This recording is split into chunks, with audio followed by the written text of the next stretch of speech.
Welcome to our channel Nathoon tips and stitching. ഇന്ന് നമ്മളിവിടെ വന്നിരിക്കുന്നത് പഴവും നുറുക്ക് ഗോതമ്പും വെച്ചിട്ടുള്ള ഒരു പായസത്തിൻ്റെ റെസിപ്പിയുമായിട്ടാണ്. അപ്പോൾ ഞങ്ങളുടെ ചാനൽ സബ്സ്ക്രൈബ് ചെയ്യാത്തവരുണ്ടെങ്കിൽ സബ്സ്ക്രൈബ് ചെയ്യുക, ലൈക്ക് ചെയ്യുക, കമൻറ്റ് ചെയ്യുക, ഷെയർ ചെയ്യുക. അപ്പോൾ നമുക്ക് വീഡിയോയിലേക്ക് പോവാം. ഇന്ന് നമ്മളിവിടെ ചെയ്യാൻ പോകുന്ന ഒരു അടിപൊളി പായസമാണ്. പായസത്തിന് എന്ന് പറഞ്ഞിട്ടുണ്ടെങ്കിൽ ഗോതമ്പ് വെച്ചിട്ടാണ്, ഗോതമ്പ് നേന്ത്രപ്പഴം. പക്ഷെ നേന്ത്രപ്പഴം വീടുകളിലൊക്കെ കഴിച്ചിട്ട് കഴിയാണ്ട്, കുട്ടികളൊക്കെ തിന്ന് കഴിയാണ്ട് നമ്മൾ വിഷമിക്കേണ്ടത്, പഴമൊക്കെ കറുത്തു പോയി ഇനിയിപ്പോൾ അതെന്താ ചെയ്യാമെന്നും വിഷമിക്കേണ്ടത്. അപ്പോൾ ആ പഴം കൂടി വെച്ചിട്ടുള്ള ഒരു വിഭവമാണ് നമ്മൾ ഉണ്ടാക്കാൻ പോകുന്നത്, ഒരു പായസം. നമുക്ക് ആ പായസം എങ്ങനെ ഉണ്ടാക്കാമെന്ന് നോക്കാം. നമുക്ക് നമ്മുടെ നേന്ത്രപ്പഴം ഗോതമ്പും വെച്ചിട്ടുള്ള ആ പായസത്തിൻ്റെ ഇൻഗ്രീഡിയൻസ് ഒന്ന് കാണാം. ഗോതമ്പ് ഒരു വലിയ കപ്പ് ഗോതമ്പ്, ഇതുകൊണ്ട് ഒരു കപ്പ് ഗോതമ്പാണ് എടുത്തോക്കണേ. അപ്പോൾ ഒരു ഗോതമ്പ്, അതിന് വേണ്ട തേങ്ങ, ശർക്കര, അണ്ടിപ്പരിപ്പ്, മുന്തിരി, ജീരകം, ഏലക്ക, ചുക്ക്, നേന്ത്രപ്പഴം, നെയ്യ്. അപ്പോൾ നമുക്കിത് ആദ്യം ഇത് വെള്ളം ഒഴിച്ച് നമുക്കൊന്ന് അടുപ്പത്ത് വയ്ക്കാം, വേവിക്കാം. ശർക്കര ഉരുക്കി വയ്ക്കാം.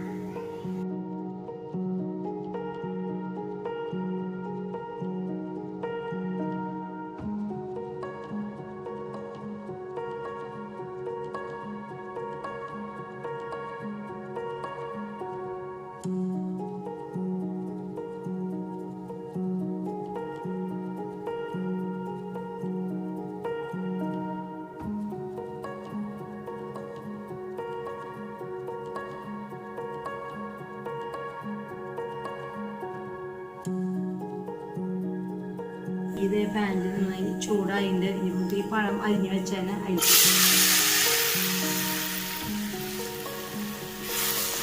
നന്നായി റോസ്റ്റ് ആവാൻ വരെ നമുക്ക് ഇങ്ങനെ ഇറക്കിക്കൊണ്ടിരിക്കണം. നന്നായി റോസ്റ്റ് ചെയ്ത്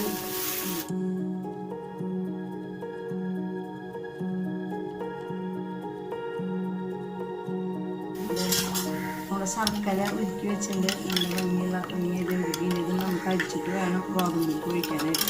അതുപോലെ നമ്മുടെ തേങ്ങ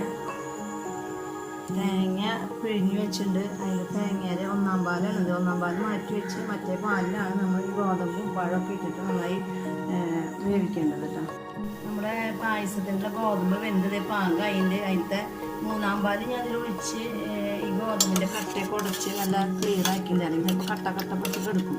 അപ്പോൾ അതിന് ഒഴിച്ചതിന് ശേഷം പിന്നെ പറ്റില്ല. അപ്പം മൂന്നാം പാൽ ഒഴിച്ചിട്ട് ഒന്നും രണ്ടും പാൽ എടുത്ത് വെച്ചിട്ട് മറ്റുള്ള പീരിയഡ് വെള്ളം ഒഴിച്ച് നന്നായി പിഴിഞ്ഞതിന് ശേഷം ആ പാൽ ഒഴിച്ചാൽ മൂന്നാം പാൽ ഒഴിച്ചിട്ട് ഗോതമ്പിനെ നല്ല മാതിരി കണ്ടോ ഇതേപോലെ ആക്കി ഞാൻ നമ്മുടെ പാകാക്കണ ചട്ടിയിൽ ഒഴിക്കണം. നമ്മുടെ ഗോതമ്പ് കണ്ടത് വെന്ത് പാകം. അതിൻ്റെ ഒരു ഉള്ള ഉപ്പ് നമുക്കിതിൽ ചേർക്കാം.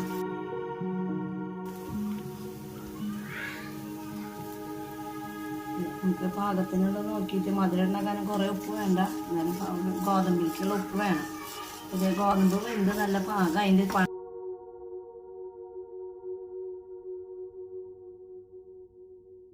ശർക്കര നീര് അരിച്ചൊഴിക്കാം.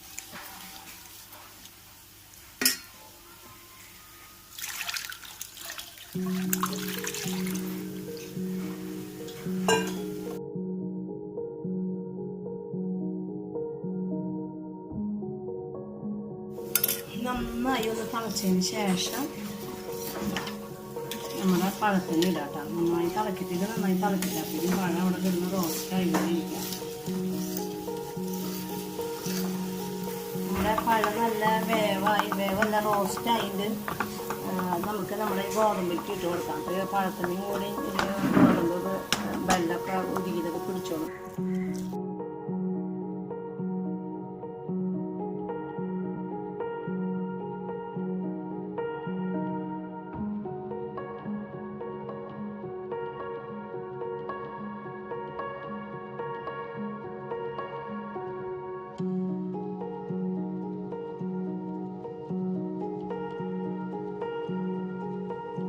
നമ്മുടെ ഗോതമ്പ് നുറുക്കും പഴം നുറുക്കുള്ള പായസത്തിൻ്റെ കൂടെ റെഡിയായി. ഇനി ഇതിലേക്ക് നമ്മുടെ മാറ്റി വെച്ചിരിക്കുന്ന ഒന്നാം പാൽ നമുക്ക് ഇതിലേക്ക് നന്നായി ഒഴിച്ച് ഇളക്കി കൊടുക്കാം.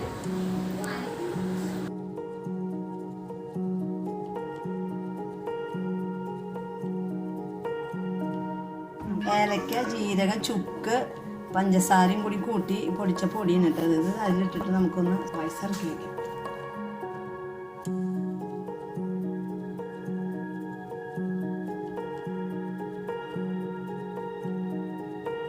ഏലക്കയിലും ജീരകത്തിലൊക്കെ ഈ പഞ്ചസാര ഇടുന്നത് അത് പെട്ടെന്ന് നല്ല നൈസ് പൊടിയായി കിട്ടും. അതുകൊണ്ടാണ് ഈ പഞ്ചസാര ഇട്ട് പൊടിക്കുന്നത് കേട്ടോ. അല്ലെങ്കിൽ അതിൻ്റെ ആവശ്യമില്ല ശരിക്കും. അപ്പോൾ ഏലക്കായും ജീരകമൊക്കെ നന്നായി പൊടിയാൻ വേണ്ടിയിട്ടാണ് പഞ്ചസാര ഇടുന്നത്. നമുക്കിവിടെ നമ്മുടെ സ്റ്റവ് ഓഫ് ചെയ്യാം. ഇവിടെ പാൻ ചൂടായതിൻ്റെ അതിലേക്ക് നമുക്ക് നെയ്യ് ഒഴിക്കാം.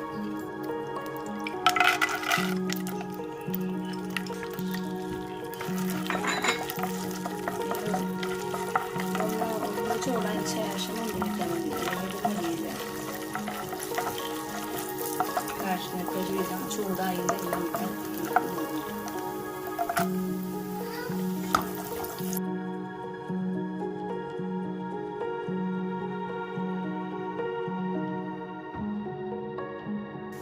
അണ്ടിപ്പരിപ്പ് മുന്തിരിയൊക്കെ ഇവിടെ റോസ്റ്റ് അതിൻ്റെ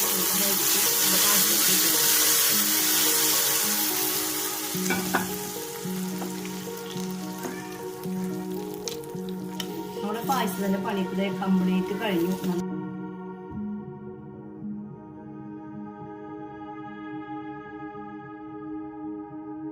അപ്പോൾ ഞങ്ങളുടെ പായസം ഇവിടെ റെഡി ആയിട്ട് ഞാനതൊരു ബൗളിലേക്ക് പകർത്തി വെച്ചിട്ടുണ്ട്, കണ്ടില്ലേ. അപ്പോൾ ഈ പായസം എല്ലാവരും ഉണ്ടാക്കി നോക്കുക. അംഗനവാടിയിൽ നിന്നും റേഷൻ കടയിൽ നിന്നൊക്കെ നല്ല ഗോതമ്പ് കിട്ടാണ്ട്. അംഗനവാടിത്തെ ഗോതമ്പ് നല്ല സൂപ്പർ ഗോതമ്പാണ്.